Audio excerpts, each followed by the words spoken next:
Hello बच्चों, चलिए हमारा प्रश्न देखते हैं। हमारा प्रश्न है डीएनए की संरचना एवं कार्य बताइए। इस प्रश्न की अगर बात करें तो सबसे पहले हम यहाँ पर देखते हैं इस प्रश्न की मुख्य अवधारणा को। तो प्रश्न की मुख्य अवधारणा के अंतर्गत हम यहाँ पर कर सकते हैं कि सामान्य रूप से यहाँ पर जो डीएनए होता है वो यहाँ पर जो है विशिष्टीकृत आनुवंशिक पदार्थ है। आनुवंशिक पदार्थ जो होते हैं ऐसे पदार्थों को कहा जाता है जो कि यहाँ पर एक पीढ़ी से दूसरी पीढ़ी में यहाँ पर जो है सूचनाओं को ले जाने का कार्य संपन्न करते हैं। तो ये एक प्रकार का यहाँ पर जो है आनुवंशिक पदार्थ है। आनुवंशिक पदार्थ डीएनए के अंतर्गत अगर हम यहाँ पर बात करें तो सबसे पहले हम इसकी संरचना को देखते हैं। तो संरचना के अंतर्गत हम यहाँ पर कह सकते हैं कि डीएनए जो होता है इसका यहाँ पर जो पूरा नामकरण होता है वो यहाँ पर होता है डीऑक्सी राइबोज न्यूक्लिक अम्ल। तो यहाँ पर हम लिख सकते हैं डीऑक्सी राइबोज न्यूक्लिक अम्ल। अब डीऑक्सी राइबोज न्यूक्लिक अम्ल का यहाँ पर सामान्य रूप से अर्थ होता है कि इसके अंतर्गत जो यहाँ पर शर्करा पाई जाती है वो डीऑक्सी प्रकार की होती है और इसके अतिरिक्त ये जो होता है दो पॉलीन्यूक्लियोटाइड श्रृंखलाओं का बना होता है। इस चित्र के अनुसार हम देख सकते हैं कि इस प्रकार से यहाँ पर दो पॉलीन्यूक्लियोटाइड श्रृंखलाएं जो है आपस में जुड़ी हुई रहती है। तो हम यहाँ पर कह सकते हैं कि सामान्य रूप से यहाँ पर जो दो पॉलीन्यूक्लियोटाइड श्रृंखलाएं होती है, पॉलीन्यूक्लियोटाइड श्रृंखलाओं का अर्थ होता है कि जिनके अंतर्गत यहाँ पर जो है बहुत सारे न्यूक्लियोटाइड आकर के यहाँ पर जो है श्रृंखला का निर्माण करते हैं। तो दो पॉलीन्यूक्लियोटाइड श्रृंखला जो होती है वो आपस में जुड़ करके यहाँ पर जो है डीएनए का निर्माण करती है। और ये जो दोनों पॉलीन्यूक्लियोटाइड श्रृंखलाएं होती है ये आपस में जुड़ी हुई होती है हाइड्रोजन बंध के द्वारा। तो हम यहाँ पर कह सकते हैं कि सामान्य रूप से हाइड्रोजन बंध के द्वारा ये जुड़ी होगी। इसके अतिरिक्त अगर हम डीएनए की बात करें संरचना की, तो डीएनए की जो संरचना निर्मित होती है इसमें यहाँ पर जो है क्षार पाए जाते हैं।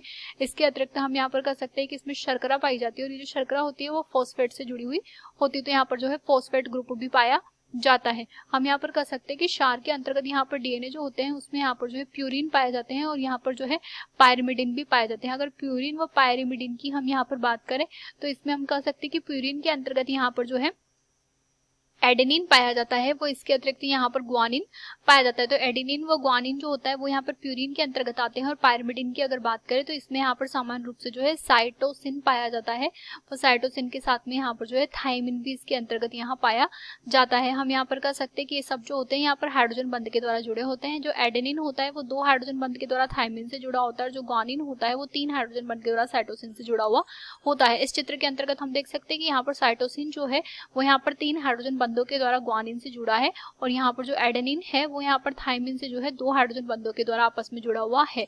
इस चित्र के अंतर्गत हम देख सकते हैं कि मध्य में जो यहाँ पर उपस्थित है ये यहाँ पर जो है डीएनए की क्षार उपस्थित है। इसके पश्चात ये जो है यहाँ पर ये शर्करा उपस्थित है और शर्करा जो है ऊपर की ओर पी समूह से जुड़ी होती है। तो ये जो पी समूह यहाँ पर है वो हमारा यहाँ पर जो है फॉस्फेट समूह आकर के लगा हुआ है। तो इसे हम फॉस्फेट समूह के अंतर्गत रखते हैं।